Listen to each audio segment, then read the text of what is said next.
Sunday. Yeah. Oh, okay. All right, so I think we Peace, live. bro. I'm sorry, I didn't even introduce myself. My name is Ed, bro. How you making out? I'm all right. How you doing? Cool. What's good? What's good, everybody? Today is October the 10th, 2023. Most gracious Heavenly Father, we thank you, God, for another opportunity of prayer. Thank you, God, for your goodness, your mercy, and your grace, allowing us to see another day, oh God. I ask you, God, that you bless the broadcast as well as my viewers and their families as well as the guests on this evening. Oh God, we want to give a special prayer and thank you for everybody that you kept doing struggling with fighting cancer. All those that are still going through, we ask you, God, that you would comfort, guide them, and keep them as well as their loved ones. We ask all these things in the mighty name of Jesus. We pray, Amen. Amen. Yeah. What's good, everybody? Um, y'all seen in the pre-show announcement what we was gonna be talking about today. So we running a little bit late, but let me go ahead and get these Born Day shout outs out the way real quick. Let me know what platform it is that you're tuning in on, whether it be Facebook, my personal page, the Marvin Bennett Jr. Show page, or live on YouTube. Just let me know where you guys are streaming from in the comment section. And we're gonna give y'all guys a shout out. But to the born days, happy born day to Lena Thornton, Miss Lanisha Newton, another West Side graduate, Nell Cologne, Bethany Maxwell, Kimberly Garrett Saunders, rest in peace. Happy heavily born day to you, Kim. Shawnee May, my man Jake Dorsey, Vera Scott, Monique Ellison, Kim Knowles, Jennifer Mom, my man Fernando Jules, Briandria Hayes, Megan Scarborough, my Aunt May, love you, girl. Leonard Jonah, my man LD Lamar Duncan, another football player from West Side. My man Trey Mays, Angela Lampley, West Side. Andre Jakewell, Faith Jacobs, love you, girl. Kiana Collins, Sabria Mitchell, our all-star point guard. Adrian Lewis, Wincy Bryant, Taylor Lovett, Tim Guy, Maya Brock, Nate Thompson. And I want to say, please keep my church family in prayer as you guys are going out this week. Please keep my church family in prayer. We lost a dear friend. So my condolences to the family. Um, my heart is heavy. Congratulations to my cousin that got engaged on this week. Um, is that it? Yeah, that's it. We're gonna be celebrating a happy born day to my brother Steve, who will be celebrating his born day on tomorrow. Um, give him an early born day shout out. But shout out to him. And I wanted to do this show specifically because um, with the month of being October, this is like pretty much everybody's homecoming. Uh, so I figured it would be cool to take a break from our hip hop sessions and get into this little bit of this sorority and fraternity business and just have a conversation about it. Well, I'm gonna introduce tonight's guest as well. First up, I was talking about this at work one day, and my young fella here, he said, "Oh yeah, I ain't got no problem talking about that." So he was like, "I'm all the way in." So I was like, "I got to get you on the show, man." So just to give different perspectives. I had two females that was supposed to be representing tonight, but something came up. Actually, they had sorority meetings tonight. That's why they couldn't make it. But I wanted to have some female representatives as well as the men. But I want to welcome to the show my man Gerard Lyons. What's good, G? What's going on, Uncle Marv? Hey, what's good? Tamara, I see you in the comments, girl. Um, yeah, and last up but not least, I always say I gotta tell the full story. You know what I mean? You don't get just your average welcome address, but people don't know. And I was funny because you say that you haven't seen it in a while, but I was just telling Tamara this over the weekend, and she was like, "Wow, I never knew that." So the way that me and Ed connected was, coming up in West Side. Coming up in North, we all heard about West Side. So West Side was my district school. I take the test to go to the Arts High down there with Tisha Campbell and Savion Glover, all those cats. I passed the test to go in. Mom said we're gonna make a career, we're gonna make a living change. So we moved to North Carolina, start school in Wilmington, only last down here for 2 months. So now it's time for me to come back to Jersey. Arts High won't let me in because they won't let you transfer in the middle of the year. You have to start the year there to go to Arts High. So I get stuck at West Side, and I done heard the stories. Like if they ask you for your lunch money, just give your lunch money. They ask you for your sneakers. I'm like, man, am I going to high school or am I going to jail? Which one is it, right? So I never forget getting my schedule, and the schedule that I was supposed to start class in was my fourth period, which was my lunch period. But I was too terrified to go in the cafeteria. So I sat on the stairs the whole period, right? And it just so happened that my next class was right next to the staircase. So which was biology. And the first person that I met in Westside High School was this cat right here. And we've been rocking ever since, man. And that's none other than Dr. Edward Wilson. What's good, bro? Yeah, what's happening, man? Yeah, every time I think about that, it's the truth, for your listeners. And like you said, we've been rocking now like well over 20 plus years, something like that. Yeah, man, 30. 30 plus. Yeah, actually, I'm sorry, forgive my math. Uh, yeah, it's that's funny. I remember that too. Hey, what's good? What's good, Danny? Danny watching on I don't know what platform he on, but he in the messages. Oh, you look like he on Shout out to Facebook. Danny. All right, Yeah. cool. Yeah, man. So we gonna kind of get into this a little bit because everybody that know me know I played ball and all that kind of stuff there. But one of the things, like, I kind of wanted to talk about this topic in specific, so we could kind of get into some of you guys' perspectives of being a part of it. And then I got a few questions as well, but just the background because there's always been mixed emotions, so to speak. You know what I mean? Is the fraternities, are they really for us as black people? They're is born, but it was birthed for the Greeks, and how we gonna turn it and flip it into something about blackness when they wouldn't even let us in the original fraternities and sororities, which is why we had to start our own. Like, just to incorporate all that, the benefits of it. We hear good things about it, but then we also I see some things, especially when I was trying to get ready for today's show, different things about the hazing and what have you there. So I kind of want to just start at the firm basis. Ed, you can start us off, like, what fraternity are you a part of? So I'm a member of Kappa Alpha Psi Fraternity Incorporated. We were founded January 5th, 1911 on the campus of Indiana University. Um, I don't know how far you want me to go into all that stuff. I know you mentioned a couple of, overarching questions. Yeah. So I think for me, I'll just talk about what gravitated me towards pledging Kappa and becoming a Kappa. It was really born out of just some of the older cats on campus that I encountered. That I developed like a certain level of respect for. So and I didn't finish. I didn't. I did the alumni process, just to be clear to your listeners and everything like that. So. But what gravitated towards me was what made me gravitate towards it rather were some of the older guys that I kind of developed a lot of respect for, and just in conversations with them and just having dialogue with them and seeing the things that they were doing on campus and all that, that's what really kind of made me gravitate towards it. But it was really kind of like a no-brainer for me also as well too, just in comparison to like some of the other frats that were on campus at the time. But like I said, I didn't, I did the alumni route and everything like that. So which means I didn't do the undergraduate process. I did the alumni process. And While you there, Ed, just clarify that the difference for me. Like, so in other words, you didn't do it like during your 4 years. You waited to after you graduated, pretty much. Yeah. So after I graduated, I pretty much, because you can do the alumni chapter. Okay. And Brother G can attest to this as well too. Some cats pledge undergrad while they are in college as undergrads.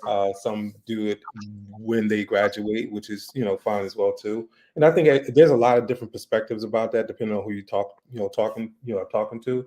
The undergraduate experience is obviously a little bit different in comparison to the graduate experience. And I would say probably just for clarity purposes for your listeners, at the alumni level, you really, and it's not to say that you don't at the undergraduate level, but definitely at the alumni, you really kind of gravitate and get more involved into the service aspect of the organization of the fraternity. You know what I mean?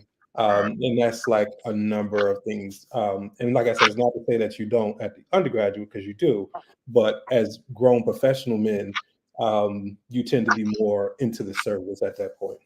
Okay. All right. What about you, G? All right, well, y'all can hear me, correct? Yeah, you good. All right, I'm part of the Untouchable Upsilon chapter of Phi Beta Sigma Fraternity Incorporated. We was founded on January 9th, 1914 at Howard University. Just to piggyback off what he said, for me, joining the fraternity, I've always known what fraternity was. Like my uncle was an Omega, but my oldest brother is actually a Sigma, but he pledged at a school that was 2 hours away from mine. So for me, it was like a harder choice because like I wanted to please both of them in a sort of sense, just to make a decision on, what I want to do and how would I look at myself if I chose the wrong one. You know what I'm saying? But like what really gravitated me towards Sigma, like when I was on the yard as an undergraduate, because I did the undergraduate process, the guys on the yard currently, they'll hit me up and be like, yo, G, do you want to go hang out? Do you want to go to this? Do you want to do that? But then they'll always check and be like, yo, have you done your homework? Have you done your schoolwork? Like, do you need any help with anything? Like, is everything at home good? Like, they'll actually they'll focus on getting to know who I am. You get what I'm saying? Instead of getting to know what I could bring to the fraternity. Because like that's a big thing as well. Like as an undergraduate, like you said, as an alumni, you go into the fraternity and you get into more of the service part. You know what I'm saying? But as an undergrad, it's like you're the face of the fraternity on the campus. So like you do like service, but it's just how you handle yourself. People start to gravitate and levitate towards you because they're like, oh dang, this dude did it. Maybe I can do it myself. You get what I'm saying? But for me, like I was always known on campus. I played football. I did track. I threw shot put and discus for track. So I was that guy on campus. Everybody knew who I was. So when I finally joined my fraternity, everybody was like, "Oh, dang, we didn't think he was going to do that fraternity. We thought he was going to do this one." And I was like, "Yeah, it the guys on the yard brought a different aspect of what it was for me. You know what I mean? They actually treated me as family. If I wasn't doing right, they're gonna sit me down and be like, "Look, bro, this is how you need to do it. This is how you need to handle this next time." You know what I mean? If you need help, don't hesitate to ask for help. Don't hesitate to be like, "Hey, I don't understand this," or "Hey, what I mean, I can't do this." Like, don't try to fit in. Be you for you, and people will gravitate towards you more. And that's the reason why I joined the fraternity I did. You know what I mean? Okay. Now, I guess. Well, neither one of you guys are the Q dogs, right? That's the. I don't know what they think is. What is it about from the inside or from you guys' perspective? What is it about Q dogs that make them so popular that it seems like that's the first thing that people want to think about when they think about joining fraternities? Like, well, I want to be a Q dog because like that's what we know, that's what we're familiar with. Hey, G, I mean, you could probably, speak to that a little bit more about what I think. What I would say is, I don't want to say none of this is in the pejorative, right? So, I would say that when you look at the Qs or the Omegas, that tends to be the more popular or most popular. And it's not to diminish none of the other frats or anything like that, but I think you typically see a lot more of Qs. I don't even want to say famous Qs. I'm trying to think of the word, but I can't right now. But you tend to see a lot more Qs in like famous circles or something like that. If I'm trying to give the right description of being fair and honest, and everything like that. And I think the other, just I don't want to say how they carry themselves, but again, I think it's just about the notoriety, so to speak.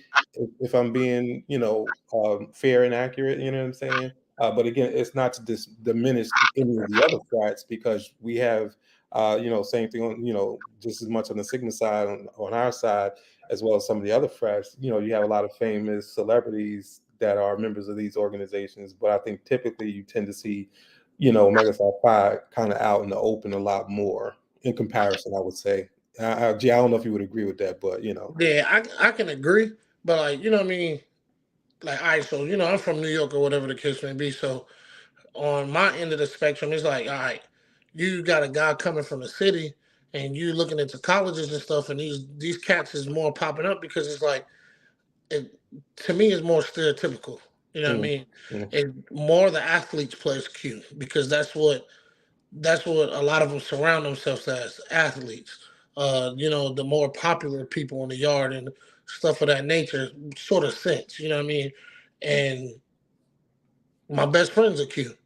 So I could have been a Q just like my best friend, like I said, my uncle, or whatever the case may be. But for me, it was like it was change the narrative, change the stereotype.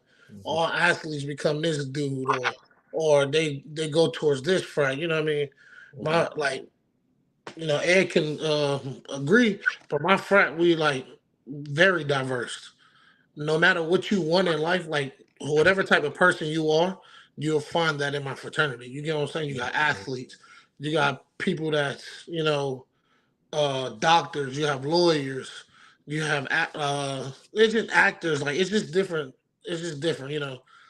Qs are more stereotypical to me. Got you.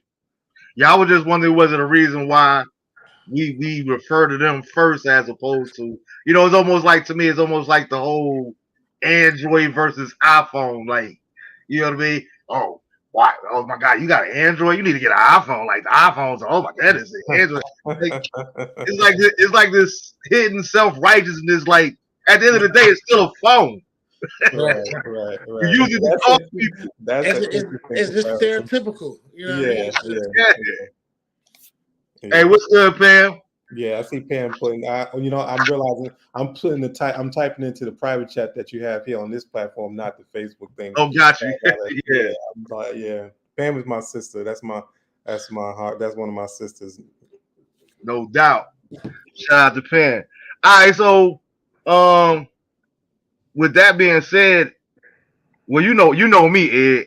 Mhm, I don't know how that works, but I was always like, even if I had went to college, I felt like I wasn't gonna play, right? mhm, For the simple mhm, fact, like even at football, right? I was fortunate and gifted enough that I ain't had to deal with no hazing, even mhm, though yeah, we did all that kind of stuff. I didn't have to deal with that at mhm, all. mhm, And I mhm, was like, I'll be damned if I go to college to get down with some dude to jump me in. Like, is that all?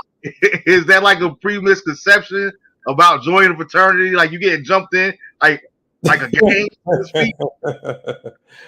I'm a yield Now, to if y'all can't speak on certain things, that's cool too. yeah. 'Cause, we all fit. I'm a yield to G on that one. Then I'll kind of chime in. Okay. yeah. Well, it's different. So like after 1999, you know what I mean, we have what you call the MPHC. Basically they stopped all the hazing or whatever the case may be. So now I am a part of a non-hazing organization. You get what I'm saying? So I can't speak on what happened before 99. I was only 3 years old, so I can't tell you what was going on. But now, you know what I mean, it wasn't like that. It was more or less like let's teach you how to groom yourself into being a better person.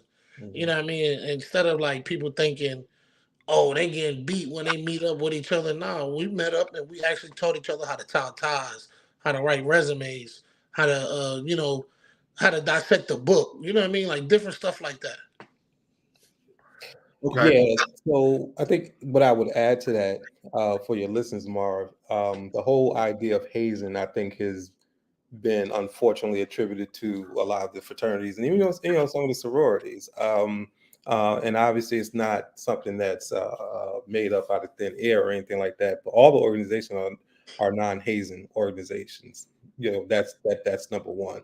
I think what happens, just to kind of clarify, what some people get misunderstood is that what is the process of becoming, a Sigma or a Kappa or a Q or whatever, what have you. And the process is going to be a little bit different for every organization. So Mhm. there is a pledge process. There is certain traditions, and there are certain things that you have to do and learn and all that stuff before you can be brought into the organization. And so that process is really built on a lot of the tradition of that particular organization. Now, with the idea of the hazing, I mean, and this is nothing, secretive or anything like that, because all you have to do is look into um, some of the history, just in terms of cases of hazing brought against organizations, and not just the black. Like G mentioned, made reference to NPHC, which stands for the National Panhellenic Council, and that's basically all your D9 organizations, Divine Nine organizations, from us to the Sigmas to the Qs to the Iotas and the Alphas and all the sororities. And so it's not just within Black Greek letter organizations, but also some of the white fraternities and sororities as well too. And so this idea of hazing, I don't want it to be painted like it's just within Black Greek organizations or that it's a part of it. Unfortunately, you have had some incidents where hazing, has occurred, and everything like that, which has been part of policy or law that, again, we're non-hazing organizations. That's just, flat out, part of any organization. But like I said, sometimes I think Black Greek letter organizations get painted falsely. That like you mentioned, jump. I think Samara said, "Did you say jump in?" And this is where I want to kind of distinguish or differentiate, because some people may look at it as like it's similar to gangs or try to compare or say it's akin to like gangs and things like that. And I will definitely push back strongly, because that's not what it is. That's not what it represents. I can understand where people look at the colors. You may look at the hand signs, the hand call. I mean, the calls, and and all that stuff. So I can see where people try to make that comparison, but I would push back strongly to say make that distinction to say, like, we're all college educated, and this is not to be elitist or anything like that, or to separate ourselves from people who aren't in these organizations, but rather to say, let's paint a accurate picture of what these organizations are about. Okay. Yeah, I can get with that. So let me ask you this: like you said, it's birthed out of or our HBCUs, right? Well, let me ask you this, because and trust me, if I ask some ignorant questions, y'all forgive me because I ain't educated in this subject matter whatsoever. It's all good. It's all good. Well, I was doing some research too, and I seen the Divine Nine, the Divine Nine, the Divine Nine. Are there only 9 groups as far as blacks? Yes and no, because you have some that's outside of the Divine Nine. Like I would say the Boule, for example, is one, and that's something that's very the process for that is very, very, I can't say different because I don't know what that process is, but it's not something that you would commonly hear too much about. But those who are in it, like, it's like one of those things, if you know, you know what I mean? So to answer your question, no, because you have the Boule, which is like a Black Greek letter organization outside of the D9. You know what I'm saying?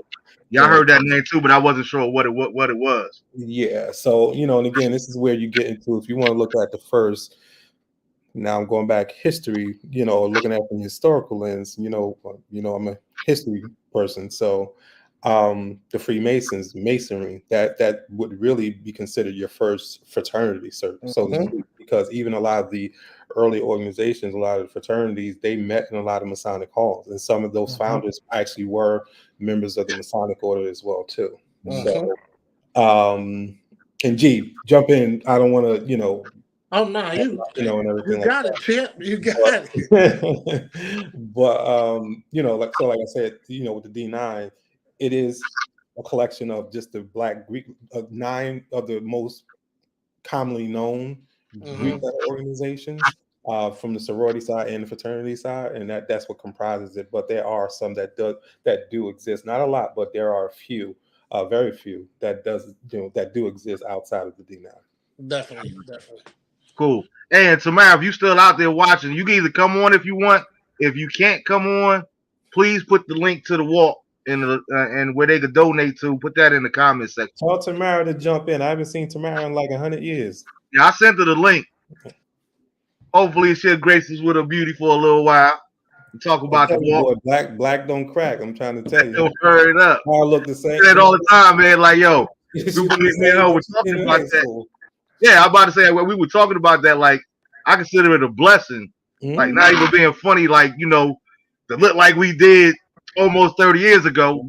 But you sometime on Facebook you get friend requests and you like, is this a classmate or is this a teacher? Like, you know what I'm saying? We still look like ourselves, man. Yeah, But the way they portray Newark and coming up so hard and it's rough and this and it's that there. Not saying that it's not. I thank God, like I told T, like I thank God we don't look like what we've been through. yeah. You know what I mean? And I mean that wholeheartedly. Yeah, like I don't mean to dovetail on something else, but like I had ran to Cabral like maybe a couple of months ago up in I work in Bergen County, and I ran to him at Starbucks, and we were just kind of catching up briefly or whatever. So, but like I said, I don't want to dovetail into whole nother conversation. But shout out to Corral doing his thing with the glasses. I got to see you on my next trip home, bro. Yeah. Well, like I said, I want to dovetail into something else. Let's keep it focused. So. Well, yeah, shout out to Cabral. So let me ask you this. All right, so again, not having no level of understanding of all this here, from what the little bit of stuff that I did watch, these fraternity, Divine Nine, they were created. I think the first one was in 1906. The second one was in 1908. One was female, one was male. But they were started because they couldn't join the fraternities and sororities that was already established by white America. Not necessarily. Most of these organizations, so you're making reference to the Alphas in 1906 at Cornell University, and then the AKAs, Alpha Kappa Alpha sorority, founded in 1908, founded on Howard University's campus. A lot of these organizations, you got to look at the time frame and when within which they were born. You know what I'm saying? So far as when you look at 1908 and 1906, from that point, you got to look at what was going on with the Black student and college campuses from the standpoint of being isolated in the sense of the discrimination, the racism, and everything like that. Not because they wanted to be a part of white organizations, but really more so as support to each other. And so a lot of that was born. That's really where you see a lot of these organizations born out of.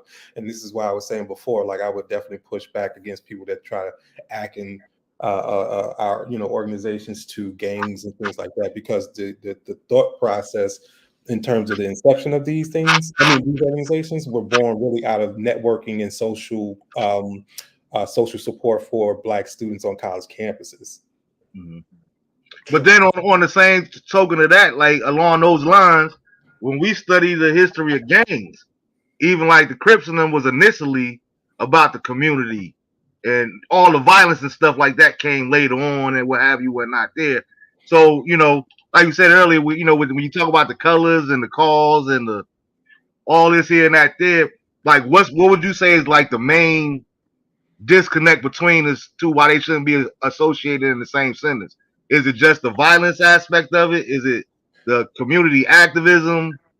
Well, I think for me, and G can definitely speak, a little younger than I am probably.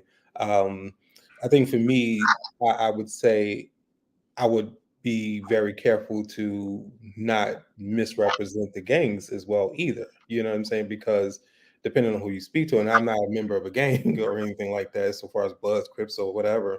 But like you said, at one point, and I remember, like in Newark, they had certain, gangs and everything that you didn't, like, you know what I'm saying? Mm-hmm. So it's kind of hard for me to say, because I'm not in that space or anything. If you look at it, how it's morphed into, a lot of the, I hate to say violence, but to what it is now, I'll just say that. A lot of people will push back against that because the, unfortunately, you have a lot of negativity associated around it. But as far as like how they were initially birthed, you could probably easily go back and look at that as well too, and make the same argument so far as the camaraderie, the brotherhood, and everything like that. What I would say though is that I think that has definitely changed and morphed as well too, because when you look at the gangs in Chicago, a lot of gangs were typically associated with like the underclass, and I'm not talking about people or anything like that, but the underclass in terms of that world as far as like, hustling and all that stuff, that's where you would see kind of like the difference, so to speak. But a lot of people, and we all know, and again, I'm not disparaging anybody that might be in that world, because you don't know why people are in those Yeah, uh yeah, yeah, sure indeed. you know what I'm saying? So it's not to diminish that, but it is to say that that always represented a certain faction where, it was associated with, like, whether it was gambling, prostitution, criminality, all those things. You know what I'm saying? So for me, that's where I would kind of distinguish the two. And again, it's not to disparage anybody who may be wrapped up into that, because again, everybody has their own journey and path. We don't know why people are doing that, and we all know people who are, that's going down that road, and everything. So I just want to be real clear about that. Yeah, Yeah, absolutely. and it's one of those things, it's kind of like if you know, you know. You get what I'm saying? Mhm, But it's like with fraternities, they try to bring the best out of you. Not mhm, saying that gangs don't or whatever the case may be. They have their own process. They have their own morals. They have their own steps to how you get into what they get into. You get what I'm saying? Mhm. But like with a fraternity, like yeah, I'm younger. But it's some things are still unclear. You get what I'm saying? But mhm, I would definitely tell people like you have to do your research before, because we're not a gang. We're actually a group of guys trying to implement great values into other younger men. You get what I'm saying? Okay, got it. So back to the inception of the fraternities and sororities. Um, somebody else had asked me this question here. Being that it was Greeks in the early days, blacks wasn't necessarily allowed, so to speak. When we would start our own thing, when we would start our own, since y'all want to let us in, we're gonna do this our thing over here, so to speak. Why would we adopt what's the significance of adopting the Greek letters as opposed to trying to find out roots as far as Africa or what have you there? Why not try to research that or just adapt and go with the Greek letters? Well, to be honest, a lot of this stuff actually does point back to Africa. You get what I'm saying? Like it does point back to the original roots of our people. It's Okay. just like I said, that's something that you have to research, and that's something that you'll have to, take your time out to ask questions and to get more information, because like there's certain things we can say and there's certain things we can't say about like the roots of where our fraternities come from, because Mhm. this some of this stuff is sacred information. You get what I'm Yeah, saying? You have to earn absolutely. it to actually get this information. But like a lot of our like morals and our originality comes from like the motherland. You get what I'm saying? Mhm. Gotcha. And while it's up here on the screen, real quick, on Sunday, October the 15th, there will be a breast cancer walk there in Newark, New Jersey, by the Prudential Center American Cancer Society, making strides. Tamara Perry, who graduated with Wet Ed, I'm plus one, class of '92. Beautiful young ladies who's a breast cancer survivor, cancer absolutely. free for I believe 11 years now. Thank God Yeah, Almighty. yeah, something like that. Yeah, yeah. Yeah, and That's she why I will was like happy to see her. Like, and, when you see her, like she looked just like she did when we were in high school. absolutely, Like she absolutely. hasn't aged a bit. She So just I'm, got I'm a car really, now, even though she was the only one with a Honda Accord back then. yeah, right. But no, I'm really happy that she, is doing it, and that, she's cancer free still all this time. So Yeah. that's like a blessing right there. And So if you guys are in the area, Newark, if you're in Newark, anywhere in New Jersey, New York, Pennsylvania, Connecticut, whatever, please try to get over there to that walk, to the walk. And if you can't, you can make donations. There are ways to give. You can follow the link in the comment section here on Facebook, and if not, you can type it in your web browser at your earliest convenience. But every little bit counts, and we're trying to fight this thing, and people are fighting it. We are winning. Like, it's a beautiful thing, and not only that, Tamara will be speaking at this event. So please go out and support if you possibly can. Um, I forgot what I was getting ready to ask. All right, so that was one of the things like there, and like you said, some things y'all can talk about, some things you can't.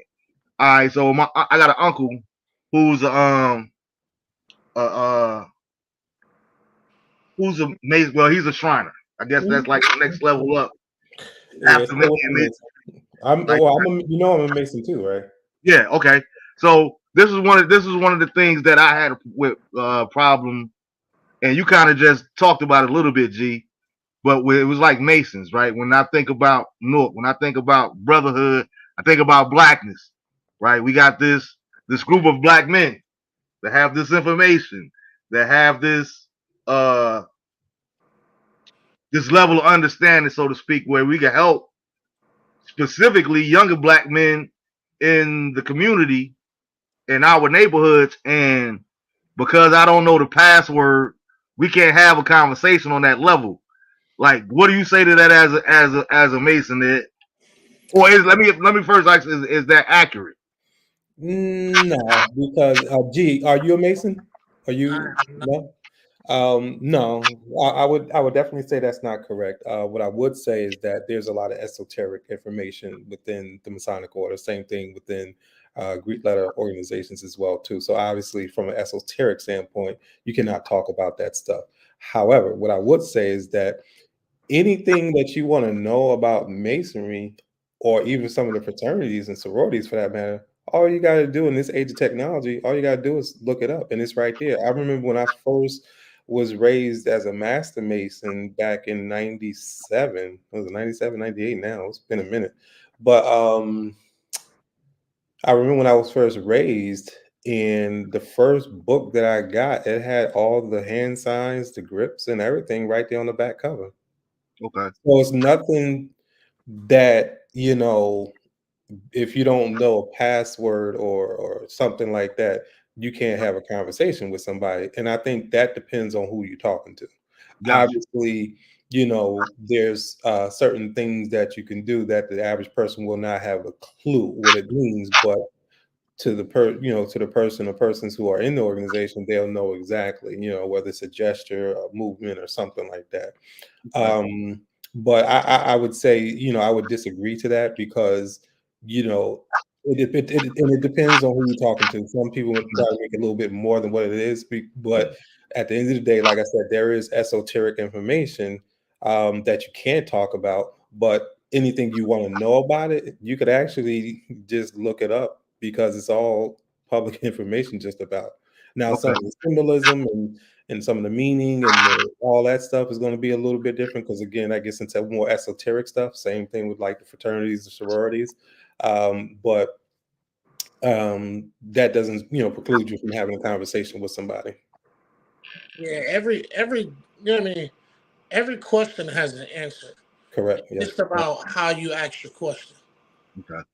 Right. You know what I'm saying? Like it, I'm not going to tell you certain things, but depending on the way you ask me, I can point you in the right direction on how to find what you like what you see. Gotcha. Yeah. Because I know, and the reason that I asked that is because I can remember, like, like being a teenager and being around my uncle at the house at the cookout sometime and some of his friends. We talking like regular. Did you see the Sixers and this here and that there? And somebody would go off topic like, "Yo, I caught a butterfly." Now they get to go over here and have a whole different kind of conversation because They caught a butterfly. Okay. I'm just saying that, like, I'm just using No, I that know. I know. for example purposes. But Yeah. it's like, okay, now we're on the same page and we can go over and have a whole different kind of conversation and build and all Yeah. this. And I'm like, yo, I'm the knucklehead, I'm the young dummy. I'm the one that needs some of this information. Yeah. So Nah, but I think that's the thing. Part of the misconception is like, it's not like and I know, and this all goes to how it's portrayed, the stereotypes, what's been put out there, and everything. Just as far as like secret societies and what the true purpose is, mhm, and all this thing, all these things. But at the end of the day, like G said, there's certain things like depending on how you ask the question, or even just depending on who you're talking to. Like I said, I go back to that. Depending on who you're talking to, you can have those conversations, but again, without divulging anything related to the organization. yeah, So. yeah. And And then I a and lot I of them, believe that because like as a football player, it's the same thing. Like if you're not on the team, like what goes on in the locker room stays in the locker room. So I right? get that. You know what I mean? Like we'll crack jokes or we have the inside jokes amongst each other and we're in front of other people. But if you're not on the team or you wasn't in the locker room or on that bus ride, you Mm, have no idea what we're talking about. You know mm. what I mean? It's like the inside joke. So I totally get that and I respect that. Yeah, and a What you lot gonna of say? things. a lot of things come with maturity as well. Yep. You know what I'm saying? Like from when I first joined at 20 years old to where I'm at now at 27, I've had a ton of extensive conversations to where information that I have seeked, I have been told due to the fact of my maturity level, due to the fact of me knowing how to ask a question and me actually taking the information that was given to me and actually dissecting it myself and having an understanding. So when I come back to talk to you another time, it's like, okay, you've done your research and you've done what you had to do to find out what you wanted to know. Tell me what you think about it. I'm either gonna tell you you're right, or I'm gonna tell you to keep searching. You get what I'm saying? Yeah, I got you. I got you. We got two questions here. Jew, hey, what's good, Jew? Jew said, "Is it true that the 33 degrees is the highest level one goes?" I'm just Yeah, asking. yeah. The 33rd degree is the highest degree within masonry. Yeah.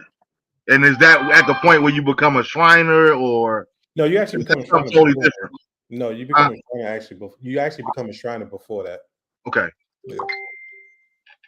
Yeah. And then Tamara asks, Eastern Stars are on the same level as Masons. It's pretty much the same thing, but just Well, the female side of it. I was gonna say that's the female side of it. You know, Okay. so Like fraternities versus sororities. right. And Now, it's not even a versus thing. It's just like those will be our counterparts, just like with the sororities. Like yeah. Officially though, and G can definitely speak to this, the Zetas, like Zeta Phi Beta Sorority Incorporated and Phi Beta Sigma Sorority, Fraternity Incorporated are the only nationally recognized brother sister organization. Yeah. I was about to ask, do you have any like both male and any chapters or whatever organizations? I'll yield to G because he can definitely speak to that because it's definitely his frat that he can speak to that. Yeah, so like, a lot of a lot of organizations tend to cling to each other. You know what I mean? But by the books, my fraternity, Phi Beta Sigma Fraternity Incorporated, and Zeta Phi Beta Sorority Incorporated are the only two constitutionally bound organizations. Like it's in our bylaws that we're brothers and sisters. You get what I'm saying? Like, and that's how can I say this? Like, yeah. Oh, I'm just leave it at that. I'll just leave it at that. What you say the name of that one is? The Sigmas? Yeah, I'm a Sigma, and then it's Zeta. Okay, that sounds like me, cause I'm like Shawanda said the only. I guess that's Shawanda. Is that's part of the organization that you're a part of? Cause you know me, Ed. I like the co-ed. Yeah. I don't want to be with a whole bunch of dudes. This thing crazy. Yo, I'm trying to be PC on here. But Jarrell's a Zeta. Jarrell Green. Yeah, that's the blue and whites, right? Yeah. Blue and white colors. Now, who is the lime green and pink? Now, yeah, I know they're sororities, but is that the oldest female sorority out? As far as D9, yes. Okay, because it seemed like they would be the female version of the Q dogs. Actually, so as G mentioned, Phi Beta Sigma Fraternity Incorporated and Zeta Phi Beta Sorority Incorporated are the only constitutionally bound organization that's sister and brother recognized. But the Alphas and the AKAs, since they were both the first, they're kind of like brother sister unofficially. You know what I mean? It's kind of like known. You know what I mean? Yeah. Well, I wasn't talking in terms of brother sister. I was like talking about the same way earlier we were talking about. It seems like for whatever reason, the Q dogs are the famous organization. Yeah. It seems like I see green and pink more than. I don't know about that one because I would disagree with that one. Yeah, I don't know about that one. If you want to go into if you want to describe actions and stuff, the sorority that's actually closest to them would be the Deltas, very much. All right. Yeah, Shawanda says Zeta Phi Beta and Jarrell. What's good, Jarrell? We were just talking about you. She says that's my homegirl, Jarrell. Tell So Jarrell I said what's up. I can't put in the chat, but tell Jarrell I said what's she up. hear you watching. Okay, yeah, that's my homegirl. And another question. So, 92. do you have to go through the college route to join them? What if you just a worker and wanted to join a fraternity, or do you have to be a college student or graduate or whatever the case may be? You have to be a college graduate to join the organizations. However, some organizations do honorary membership. Like if you look at the Qs, and I know the Sigmas do honorary membership. Like the Qs just initiated DL Hughley like a couple of years back, and I don't think he is a college graduate or anything. No, he's not. So but. Yeah. We're the only we don't do like Kappas, we don't do honorary membership. But to answer your question, typically when you look at the honorary membership, some do, some don't have degrees or are college graduates, so to speak. And do correct me if I'm wrong about that. But for the most part, to join, like you typically are like a college graduate. You have to have that's part of the requirements outside of like any honorary membership or recognition. So let me ask you this: can you pledge as a freshman? Depending on the institution. Yeah. Like, okay, so the ones that you can pledge as a freshman, you pledge your freshman year, you make it cross the line, whatever y'all want to call it, whatever it is, and you drop out of college your junior year. Do they revoke your membership? No. Or when you in? No.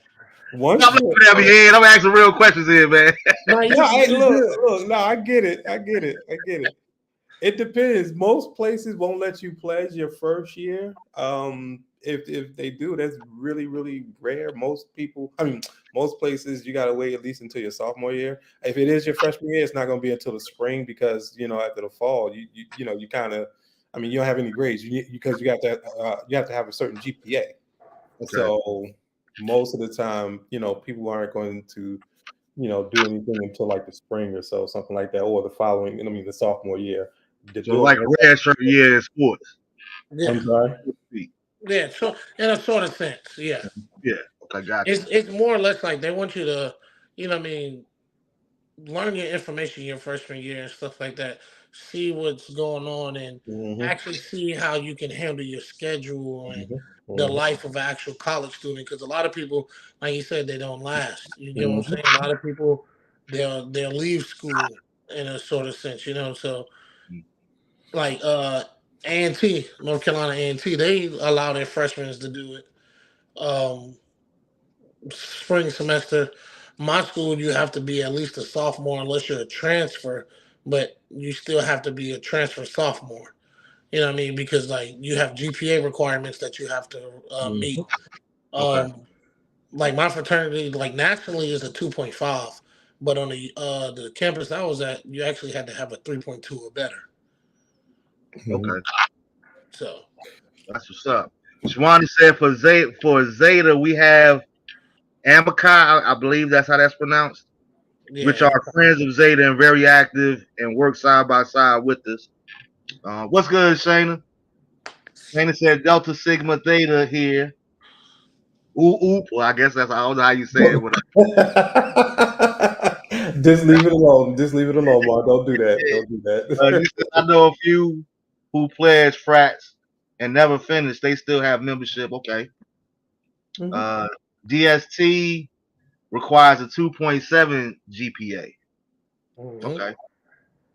All right. So what was I going to ask? So is that true too, Ed? Okay. So I know you laughing at me already, but like you know how it is. When, like coming up when you in high school and we see all that there. Because I'm an honorary graduate of Hillman College. You know what I'm saying? We all are. You know what I'm saying? I'm an honorary graduate. Shout out to Dwayne Wade and my man Ryan and everybody else. All this. But it's like, when you start thinking along these lines here and you like, well, dang, this is what I'm going to do. Because we see the step dancers and, well, those are cool dudes. And these are dudes with the candy canes and this one here and whatever the case may be. Is it true that it's one in particular, like, that would fit me as far as the pretty boys? They always, I remember coming up in high school, they was like, and that was the Pretty Boys. Like, which one would that fraternity be? That's you, Ed. Okay. Okay. That's one of the associations. That's one of the things that we're associated with. He said in Freemasons, is that serious if you talk secrets? I'm not sure if I understand the question. I'm not sure either. Well, I guess is it like any disciplinary acts? So then it's an oath one will take. Yeah, I think that all of them are oaths, right? You got to take an oath for all of those, right? Yeah. And Freemasonry as well, right? Yeah, definitely, yeah. So let me ask you this, Ed, along those lines there, because for the Christians out there, because I know a lot of Christians that's in fraternity. I know pastors that's in fraternities. Like, how do you answer that as far as the Bible says that you shouldn't pledge or make no oath to no other God and all this kind of stuff here, or to no man, so to speak. How do you equate that? Like, can you separate the two? Yeah, I think you can, because I don't think you're making the whole that. See, I don't want to get into that. I don't want to go down that rabbit hole, but I will if I need to. Some of these Christians, they need to, like, miss me with the, like I said, I'm trying to be a little PC here for your listeners, but you know how I get down. It's not that serious. It's not even along those lines. Like, you know what I'm saying? As a matter of fact, a lot of the organizations, G can definitely attest to this, is that we actually endorse the idea of the belief in a higher power, like, brotherhood, Christian, and all that stuff, sisterhood, and so. Mm-hmm. All right, so we got a debate, because I guess I will be honorary Kappa too. Shayna said Kappas are known to be pretty. Shawanda said Phi Beta Sigma are the pretty boys. Just ask my hubby. Yeah, she's a little biased though. That's hey, look, hey, look, Uncle they say Marv. happy wife, happy life, but she got to make sure, she, I get it. Is that your fraternity, G? Yeah, but like I told you, you can find what you want. And a Sigma man, you can get whatever you want. Yeah, I like that, Shayna. Shayna said people make food, sex their gods without making a note. Most are based on Christian principles. Yeah, yep. Definitely. I like that. All right, so what would be you guys' opinion, and you can speak to you guys organizations specifically. What would you say for up and coming, if you're talking to some sophomores that's thinking about pledging or whatnot? What would be your not necessarily your selling point, but what do you feel like will be the benefit of joining your organization? G, you want to go first? Yeah. So I would never, and not being funny, but I would never tell anybody to join my organization. The reason I say that is because all organizations have different offers, and we all have the same. We have to all have the same morals.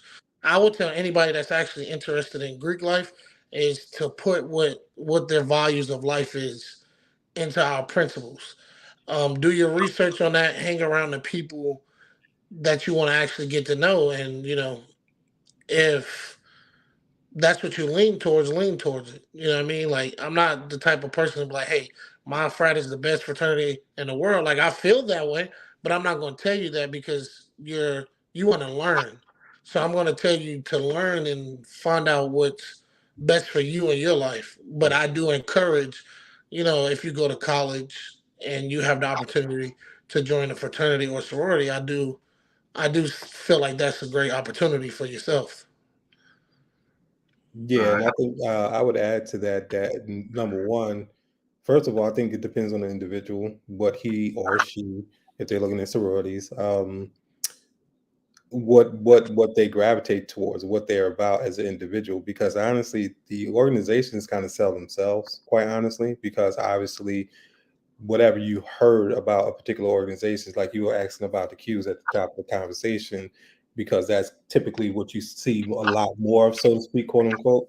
And a lot of people become attracted by that. And so if that's what attracts you, you need to do your research because it's more than about, the bark and the hopping and all that stuff. There's cardinal principles there that they stand on, just like all of us. And I think the person has to decide what gravitates towards them. You know what I mean? Because these organizations go around for, years. And, like I said, they sell themselves, but the person has to decide what he or she on the sorority side gravitates toward and what they're about. Because if you're getting into this for whatever reason, the true reason of why you are exploring it will come out. Because, and G knows this for a fact, when it comes to chapter meetings, functions, and you only have like maybe 10 brothers out of like maybe 25 who may be on the roll, but financially active, or and everything like that, you got like 10, maybe 8. That tells you, yeah, you just want to wear the letters and do all the social stuff. And don't get me wrong, we do all that stuff, we party and and everything like that, socialize, fellowship, and all that stuff, but that's one aspect of it. The other aspect is, really about the service. The business. Yeah. Right. Now the party you talking about, you got to be a member of the show up at the parties. No. No. No. Why ain't never been to a fraternity party before yet? Then. What happened? So it's kind of too old now, but so why ain't never been to a fraternity party yet? Then. Bro, you still out? You down in North Carolina? Like we having, like my chapter, we're having our scholarship dance in November 4th or whatever. So I mean, there's still, but it's a difference because again, we're I'm looking at alumni so far, and everything. But in the younger days, I mean, it's parties all the damn time. Well, I shouldn't say all the damn time, but you know what I mean. Shayna said networking is a good piece of it too. I've got storage jobs.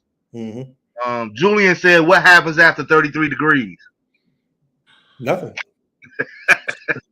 Like what I'm saying, like now your boy Jew, whatever I think he might be doing too much right now. I mean, nothing happens after once you get to 33rd degree. That's it.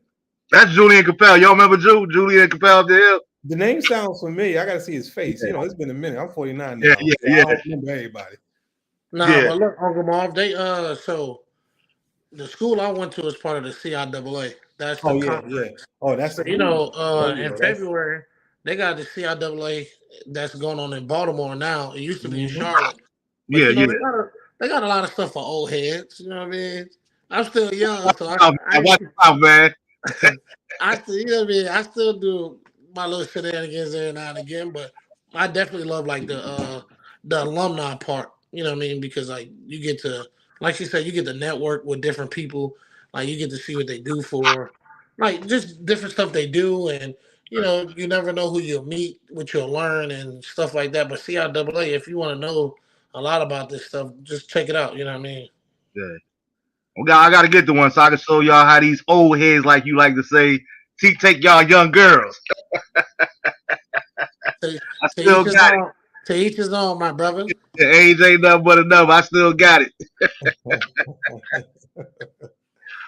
Yeah, man, I really want to appreciate y'all, man, doing this, man, taking out the time to do this. Like, I hope everybody, I know I got a little bit better understanding, and I don't want this to be the last time we do this too, because I think that is a powerful thing. Like you said, I don't like when we go around, myself in particular. I can't speak for nobody else, but I don't like when I go around with these preconceived notions in my mind or the way I think things are, and they totally different than what's reality, so to speak. Shayna said, Marv, you would have pledged when they really got down in the 90s. Absolutely, that's what I'm saying. But like I said, I like to think so, but me knowing me, I can't see. I just couldn't see being a fraternity. I'm like, if I can't, it's like Westside. Like if I can't be popular on my own merit, I don't want it. I don't want people to recognize me because of no letters. Now maybe if I got popular first, I might join something, after the fact. But I don't want I don't want to get the attention just because I'm associated with the letters. I want people to be like, yo, that's pretty boy right there. Pretty boy number 10, like a fifth name back. That goes back into, what I mean, like Ed was saying, the business part of a fraternity and the people that just wear t-shirts. Yeah, exactly. I was an athlete, you know what I mean? Everybody knew who I was. So when when I joined my fraternity, it didn't make no difference. I was still me. I didn't change. You know what I mean? I Not was still the same dude that you can kick it with, same dude you come holler at.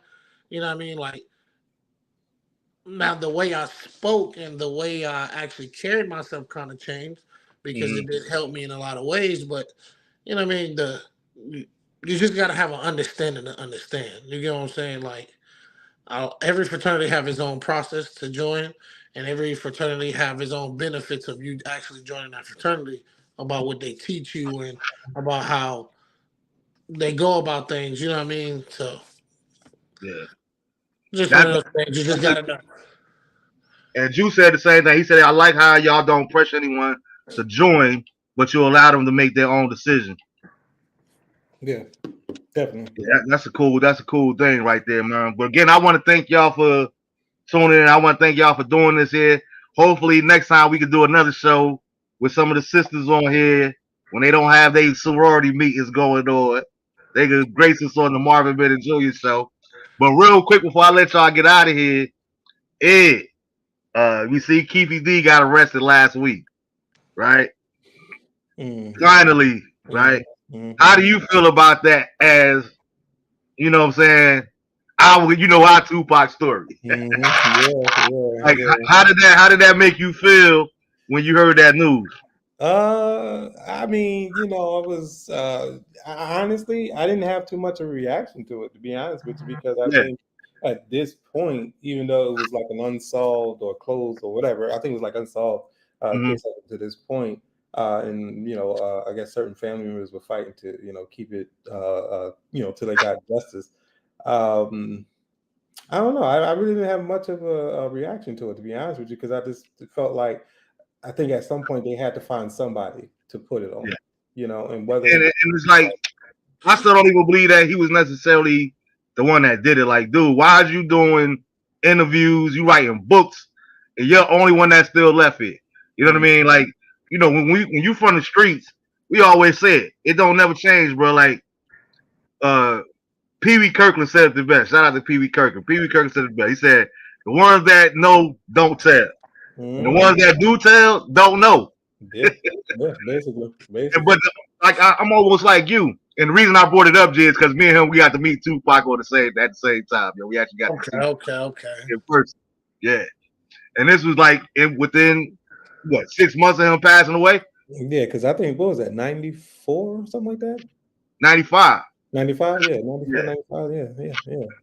Yeah, it was crazy, man. But to me, the thing that it didn't really I was kind of numb to it too, is Ed. But then when I started thinking about it, what really bothered me the most was for when we did a couple of rap shows. We've been doing a couple of rap shows the last month and a half now, and we talked about Tupac's influence. Like he's Yeah. probably the most influential rapper of all time. Whether we like his music or not, like his body of work, movies, and his impact, his ideas on social justice, and you know what I mean. Just the way he carried himself, like just who he was. He was influential in many aspects of the word. But to know that he died at 25. He was murdered, right? Because I don't like using those words wrong. I like to use the real words. He was actually murdered at the age of 25. We might have had him for maybe 4 or 5 years of knowing the great Tupac Shakur.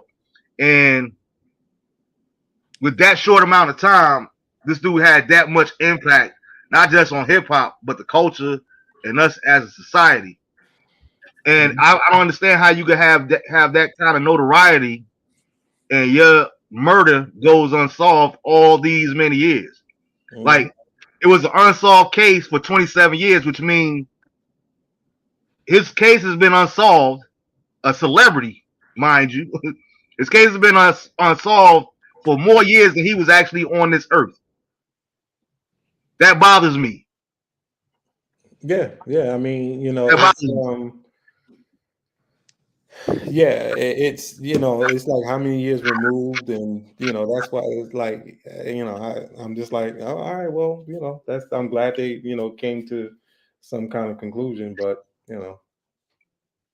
Yeah, it's just an unfortunate, man. You think about him and Biggie, and it's like I hate to always bring race into it, but I can't see Eminem getting killed and they go unsolved all those years, or Tom Hanks in acting. Like they gonna figure out who did it.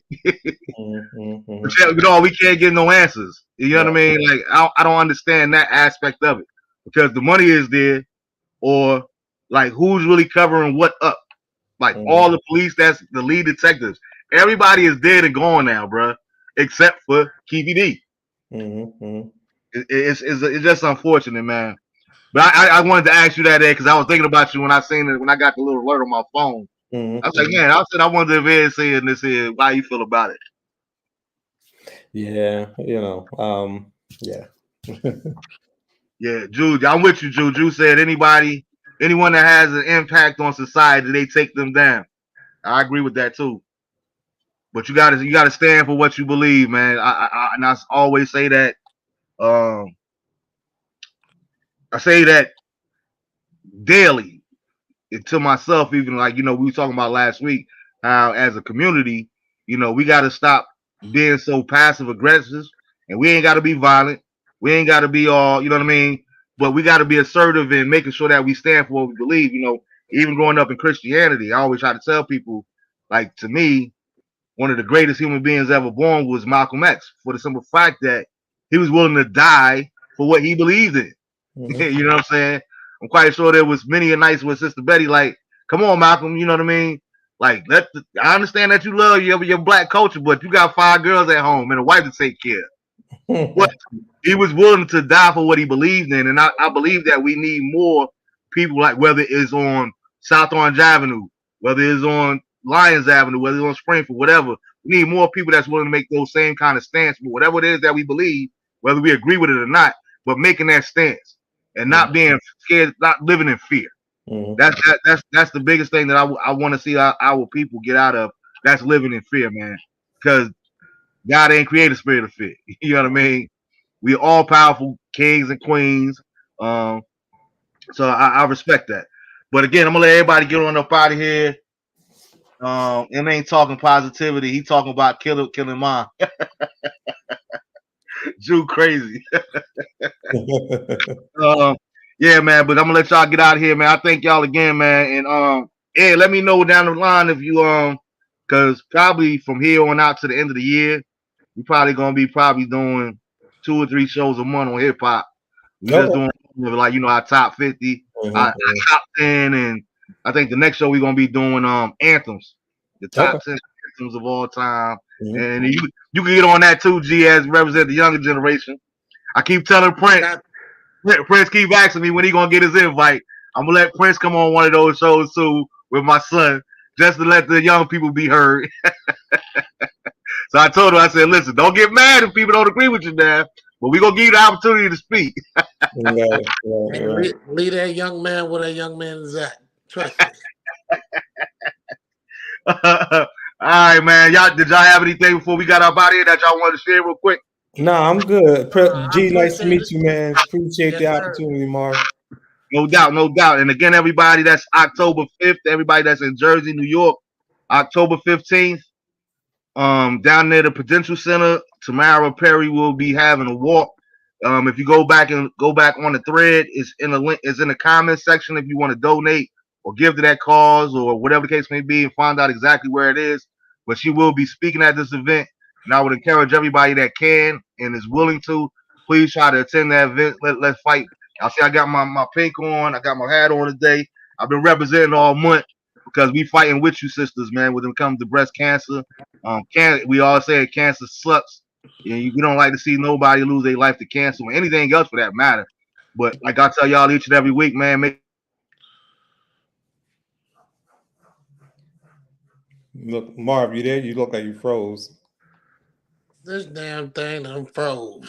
Yeah, right. He the host. Right. All right, well, I guess I'm gonna say good night. I guess that's the cue. No point intended, but that's the cue to log off. So, G, stay up, bro. Yes, sir. You too. Stay blessed. Right, peace.